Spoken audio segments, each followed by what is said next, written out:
Hello, and welcome to Around the Political World with John Rothman. I am your host, John Rothman. If you're a fan of the show, make sure to hit the follow button on the top right of Apple Podcasts, Spotify, or wherever you are listening at this very moment. When you hit follow, leave a review or share an episode with a friend. It helps other people discover the show, keeps us going. As I like to remind you each and every day, expands our base. One cannot imagine things getting worse, but indeed they have. Let me try to summarize a couple of issues about which I care deeply. First of all, as somebody who's been a part of the media for more than 3 decades, when I heard that Donald Trump has pulled the plug on the Voice of America and Radio Free Europe and all of the communications processes that we have used, since World War II, to reach the world, I was absolutely dumbfounded. Of course, he'd been critical of the Voice of America for years. But let me tell you, as someone who has been on the Voice of America, particularly at the height of the Cold War, that there is now a need more than ever for correct information. What Donald Trump calls propaganda on the Voice of America and Radio Free Europe is, frankly, just the opposite. We know from the polling which is taken over the years, and we know from the results of what people are saying now, that Radio Free Europe and the Voice of America have been critical in communicating ideas to the world. What are they listening to now? Music. What has happened to the staff of the Voice of America? They've been laid off. This is astounding. And let me tell you, the problem is there is too much going on.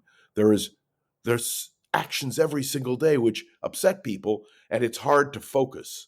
Well, I want you to focus on the Voice of America. Google it. Understand it. Donald Trump gutting the Voice of America is incomprehensible, and the Congress ought to step up and do something about it, especially the Republicans who have, over the years, supported the Voice of America and Radio Free Europe.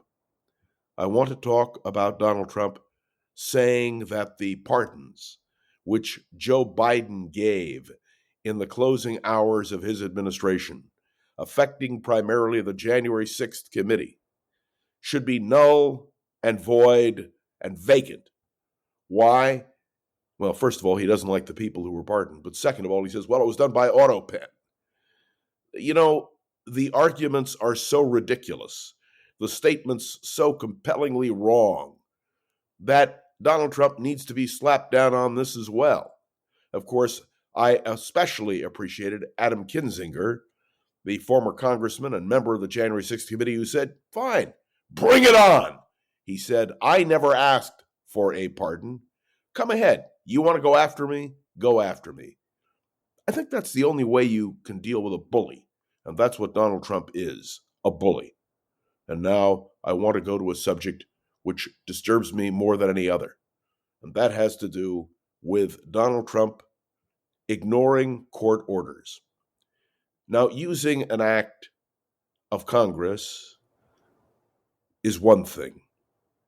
But when you ignore a court order, that's quite another thing.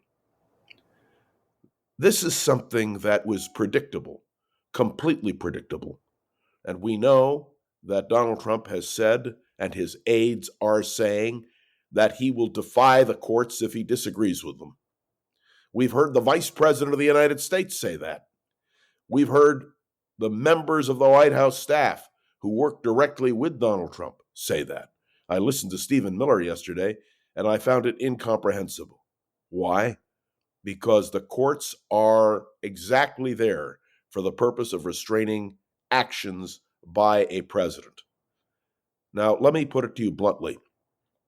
This is a president who is defying the law. That's right. Now, the question is, what happens when he loses in court? And he will. Will then there be a response from the Congress, from the Republicans? I know there will be from the Democrats, but may I tell you, it is absolutely astounding what Donald Trump wants to get away with. Oh, and I forgot to mention the DEI purge. Take a look at what is happening at Arlington Cemetery. Take a look at what is happening to the Defense Department website. Anything dealing with DEI, including Colin Powell, who is no longer listed as an African American who achieved. He is rather being simply listed by name as someone who, well, served the Pentagon and served the White House. This is an astounding move. And may I tell you, I've referred in the past to this being like 1984, where history is rewritten. That is what Donald Trump and his minions are doing. And may I say clearly, it is wrong. It is more than wrong. It is offensive to those who believe in truth. And I should make a comment about the Kennedy Center. Donald Trump has taken over the leadership of the Kennedy Center. He has now put people on the board of the Kennedy Center who basically will do his bidding. And may I tell you, this intrusion into the arts is, well, unconscionable. Already, you are seeing performers who will say they will not perform at the Kennedy Center. And by the way, you know how they're on this big move to save money? Do you know what Donald Trump is talking about doing at the Kennedy Center? A complete remake of the Kennedy Center. It is, he's even talking about replacing the seats. I mean, this man, I have no words. I'm so upset. And may I say that applies to the White House as well. Donald Trump is remaking the White House in his image. He's putting gold throughout the Oval Office. And, well, he's going to raise the Rose Garden. He wants it to be more like a patio, like he has at Mar-a-Lago. If Jackie Kennedy could see this, I think, well, do you understand what I'm saying? What I'm saying is that every single day, bar none, Donald Trump is assaulting American liberty. He is assaulting things in America which we have taken for granted. He is destroying the very essence of American democracy. Yesterday, I suggested this question: what happens if a nation of law ceases to be a nation of law? I believe that's what we're seeing. Oh, I must make a comment about those who were deported. We don't know their names. We don't know what their affiliations are. We only know that Donald Trump defied the court, and I hope he's nailed for it. But more than that, I hope that millions of Americans who voted for him will understand the danger of this man to America and to democracy. And for those of you who say I'm being too partisan, well, think about it. Think about what he is doing. And I want you to consider carefully why we should be upset. Thanks for tuning into another episode of Around the Political World with John Rothman. Make sure to follow along and let me know your thoughts on the show by leaving a review on Apple Podcasts and sharing an episode with a friend or colleague so we can continue to grow and expand. Of course, you can interact with me on Facebook, on LinkedIn. All I can say is I want to hear what you have to say. And if you agree with what I'm saying, or even if you disagree, make sure you share this with your friends.